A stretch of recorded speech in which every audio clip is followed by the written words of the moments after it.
Bonjour à tous, j'espère que vous vous portez fort bien. Pour les nouveaux abonnés qui viennent de nous rejoindre et qui ne me connaissent probablement pas, moi c'est Procy et je vous souhaite la bienvenue sur cette chaîne. Sur cette chaîne, je parle de la Roumanie en général.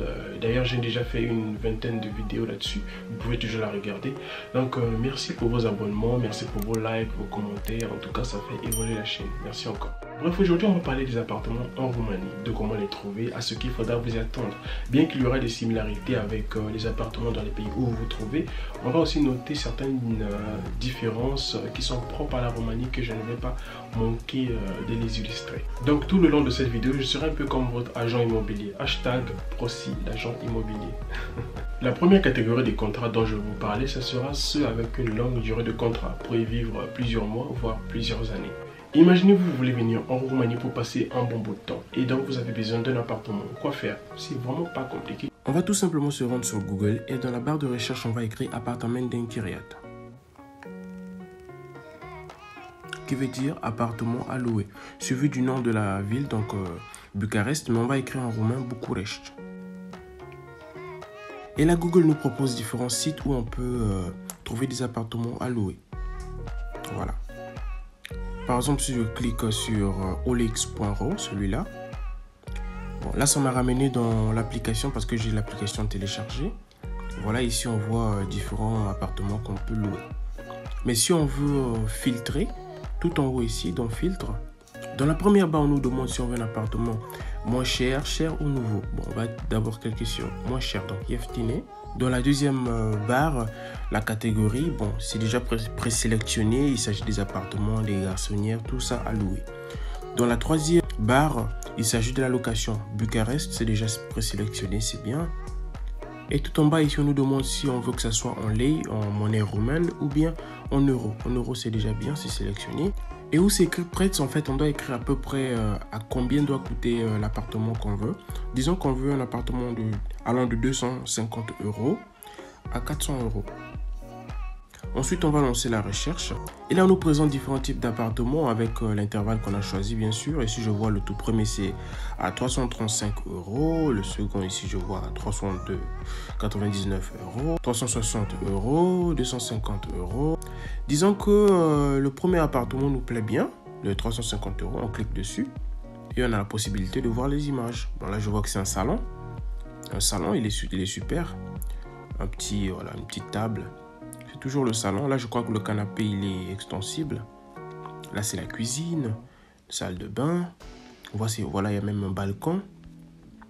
Et ça, je pense que ça doit être l'entrée. Si on rentre, on voit par exemple dans la description, on peut voir tout ce qui concerne cet appartement. S'il y a la télévision, s'il y a le chauffage, où est-ce que c'est situé, etc. Et si l'appartement nous plaît bien, on a le choix entre appeler et envoyer un message tout en bas ici. Donc, une fois que vous avez choisi votre appartement dans l'un des sites que Google vous aurait proposé, la partie qui peut s'avérer un tout petit peu lente, ça serait au niveau des appels. Parce qu'il faudrait appeler le propriétaire pour lui dire que voilà, j'aimerais bien voir l'appartement de mes yeux, parce que là, c'était juste sur Internet. Et, si possible, faire un contrat. Et là, il peut exister différents types de scénarios. Alors bonjour, je viens de voir l'appartement que vous avez mis en location. Il est super beau, j'aimerais bien le louer. On fait comment? Il est malheureusement plus disponible, monsieur. Désolé, on a juste oublié de l'enlever du site. Alors bonjour, j'appelle pour votre appartement qui se trouve dans le secteur 6 de Bucarest. Il est toujours disponible ou pas? Oui, il est disponible. Ah mais c'est super alors. Bah, comment je fais pour vous rencontrer parce que j'aimerais bien le louer? Est-ce que vous êtes marié? Non. Mais c'est quoi le rapport en fait? Voyez-vous, c'est un appartement de type famille. Quoi? C'est réservé seulement aux familles, voilà. Je vais lancer un autre appel, j'espère que cette fois-ci j'aurai beaucoup plus de chance. Alors bonjour, j'ai vu un appartement dans le secteur 5 de Bucarest, j'aimerais savoir s'il est toujours disponible. Oui, mais je suis un agent immobilier. Ah, un agent immobilier. Ouais, ben je préfère gérer ça tout seul parce que j'imagine qu'il faut que je vous paye une commission, c'est ça? Oui.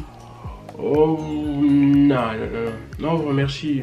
Bon, bonjour, je vais lancer un dernier appel pour la journée et puis on va voir. Alors bonjour, oui, j'ai vu un appart secteur 5 de Bucarest comme ça, il est dispo ou pas? Mais bien sûr, il est dispo. Il est dispo? Oui. Ah oui, ben, je tiens à préciser que je suis tout seul, je suis un étudiant. C'est possible. Mais bien évidemment, pourquoi pas. Mais c'est parfait. Et si vous trouvez ça galère d'appeler les propriétaires à chaque fois et avoir des refus pour différents types de raisons, la solution que je peux vous proposer, ça serait de contacter des agents immobiliers. Il y a plusieurs avantages à prendre un appartement à travers un agent immobilier. Le tout premier que je peux déjà citer, c'est que ça vous fait gagner énormément de temps. Au lieu que vous soyez vous-même sur internet en train de chercher les appartements, en train d'appeler de gauche à droite les propriétaires pour faire des rendez-vous, voir les appartements, etc. L'agent immobilier peut s'occuper de ça. Vous allez tout simplement dire à un agent immobilier, j'aimerais un appartement de 200, 300, 400 euros. Si vous pouvez m'en trouver, donnez en tout cas vos conditions, comment vous aimeriez que votre appartement puisse être. Et l'agent immobilier va se mettre au travail et au fur et à mesure, il va vous proposer, écoutez, je trouve ça. En tout cas, je ne vous explique pas à quoi servent les agents immobiliers. La deuxième raison, c'est que vous aurez un contrat avec l'agent immobilier et l'agent immobilier a un contrat avec le propriétaire. Et donc, il n'y aura personne qui pourra mentir à personne, personne qui pourra profiter de personne. L'agent immobilier sera là un peu pour assurer votre sécurité. Par exemple, il y a des cas où il y a certains propriétaires qui sont un peu bizarres, disons. Quand votre contrat va se terminer, au moment de partir, le propriétaire peut venir et dire écoutez, il y a ceci qui manque, il y a cela qui manque, etc. Et l'agent immobilier sera là et il va dire écoutez, j'étais là aussi au départ avec mon client et vous aussi. Et j'ai tout vu, rien ne manque dans cette maison, voilà, j'ai les photos, j'ai les preuves et tout ça. Le client n'a absolument rien fait. Donc, prendre un agent immobilier, ça va vous éviter de tomber sur des propriétaires un peu bizarres. Je ne dis pas que ça arrive souvent, mais en tout cas, la présence seulement de l'agent immobilier, en tout cas, même si la personne, disons le propriétaire, était mal intentionné, il va déjà comprendre que bon là je peux rien faire du tout. Et si aussi, disons, le propriétaire est vieux, il a des pertes de mémoire, ce genre de choses comme ça, bon. L'agent va tout simplement dire que écoutez, vous n'avez pas à vous faire. Le client, il n'a absolument rien cassé, il n'a absolument rien volé, il n'a absolument rien pris, tout est intact. Bon, le propriétaire, bien sûr, va croire l'agent immobilier, du coup, ça va bien se passer. Au niveau des conditions, j'ai remarqué en tout cas les propriétaires ne sont pas trop stricts. Il y a cela une année et demie comme ça, j'étais en colocation, on était au nombre de 3 dans l'appartement. Et donc les questions étaient juste, vous travaillez, vous avez un parent, vous avez des parents qui vous envoient l'argent à chaque mois. Il a juste besoin de savoir ça. Juste si vous avez de quoi payer chaque mois, vous ne serez pas en retard. C'est tout. Il ne va pas vous demander une preuve que vous travaillez, une preuve, c'est pas un relevé bancaire. Tout ça, ils ne vont pas vous demander. Ils vont juste demander si vous avez de quoi payer chaque mois, etc. Et c'est fini. Au niveau des documents, ils ne vont pas vous demander 10 000 documents à fournir. Hein. Il s'agira donc de votre carte d'identité, votre numéro de téléphone, peut-être votre email, quelque chose comme ça. Mais en tout cas, en dehors de ce que je viens de citer là, il n'y a vraiment pas grand-chose. Ce qui sera important, votre numéro de téléphone, carte d'identité. Donc si vous venez d'un pays où pour prendre un appartement, il vous faut énormément de documents. Une fois que vous êtes en Roumanie, vous n'avez pas trop à vous soucier de ça. Votre carte d'identité, votre numéro de téléphone, c'est déjà suffisant. Donc une fois que vous avez bien discuté avec le propriétaire, vous êtes bien décidé à prendre cet appartement, au moment de signer le contrat, il faudra savoir qu'il y aura une caution à payer. Disons par exemple, vous avez choisi votre appartement qui coûte 300 € par mois. Donc au moment où vous allez payer le contrat, vous allez payer les 300 €. Plus à cela une caution de 1 mois. Et cette caution en fait c'est une garantie qu'ils vont vous remettre à la fin du contrat. Donc à la signature de contrat, au lieu de payer 300 €, vous allez payer 600 €. En tout cas, cette caution, ça peut dépendre aussi du propriétaire. Dans la majorité des cas que j'ai vus, en tout cas, cette caution est exactement égale à la somme que vous payez par mois. Cette caution que vous allez payer à la signature du contrat, en fait, c'est une somme qui va servir à payer les dégâts que vous aurez fait dans l'appartement. C'est comme une prévention. Donc, quand vous prenez l'appartement et que vous avez cassé un verre, vous avez cassé un lit, vous avez cassé quelque chose, donc quand le contrat va finir, le propriétaire viendra et il va voir tout ce que vous avez cassé, donc soustraire de votre argent et voir s'il va rester ou pas. Donc il est fort probable que vous ne voyez plus jamais cette caution. Donc si vous cassez les choses, vous avez détruit quelque chose, bien si la peinture a été, c'est pas endommagée, tout ça, baille la caution. Hein. Une autre chose à savoir aussi, si vous décidez de quitter l'appartement avant la fin du contrat, et bien cette caution aussi vous n'allez jamais la voir. Eh ben c'est la fin du contrat, hein. Moi je m'en allais, du coup j'aimerais bien avoir ma caution, hein, celle que j'ai donnée quand j'ai signé le contrat au départ. Ah, votre caution, vous n'oubliez pas, vous avez une très bonne mémoire, c'est bien ça. Du coup, on va devoir tout vérifier si Quoi? vous n'avez rien cassé. Non, mais quand même. Il manque des verres là-bas, je pense. Donc, si je peux vous donner un conseil, quand vous prenez un appartement sans agent immobilier, vous pouvez bien sûr prendre quelques photos de cet appartement, du lit, du sol, du toit, de tout ce que vous voulez. Comme ça, quand le contrat va se terminer, s'il y a un petit problème, que le propriétaire dise que voilà, j'avais pas laissé ce truc là dans cet état, vous pouvez juste monter les photos. Regardez, votre meuble ou votre lit, vos tasses ont été déjà comme ça. Donc voilà, c'était mon petit conseil pour vous, gratuit comme ça. Hashtag Proci le conseiller.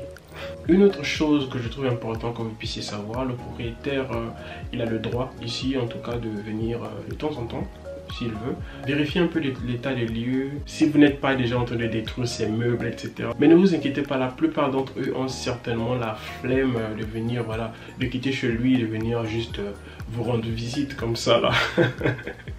Quand j'étais en colocation, jamais le propriétaire il est arrivé pour vérifier la maison ou quelque chose, bon, il n'est jamais venu. Jusque là vous pouvez vous dire que tout ce que j'ai eu à expliquer, bon, c'est un peu pareil, un peu voilà, dans les pays où vous vous trouvez. Maintenant, je vais vous dire ce qui est un peu propre à la Roumanie. Ce qu'en tout cas, moi, j'ai trouvé de mon point de vue. Bon, il se peut aussi que dans un autre pays aussi, ça se passe pareil. Mais je vous explique c'est quoi. Ici, quand on dit un appartement à 2 chambres ou appartement à 3 chambres, eh ben, c'est vraiment pas le cas. Quand on dit appartement 2 chambres, eh ben, quand vous allez partir dans cet appartement a une seule chambre. La deuxième chambre, en fait, c'est le salon, qui considère comme une chambre.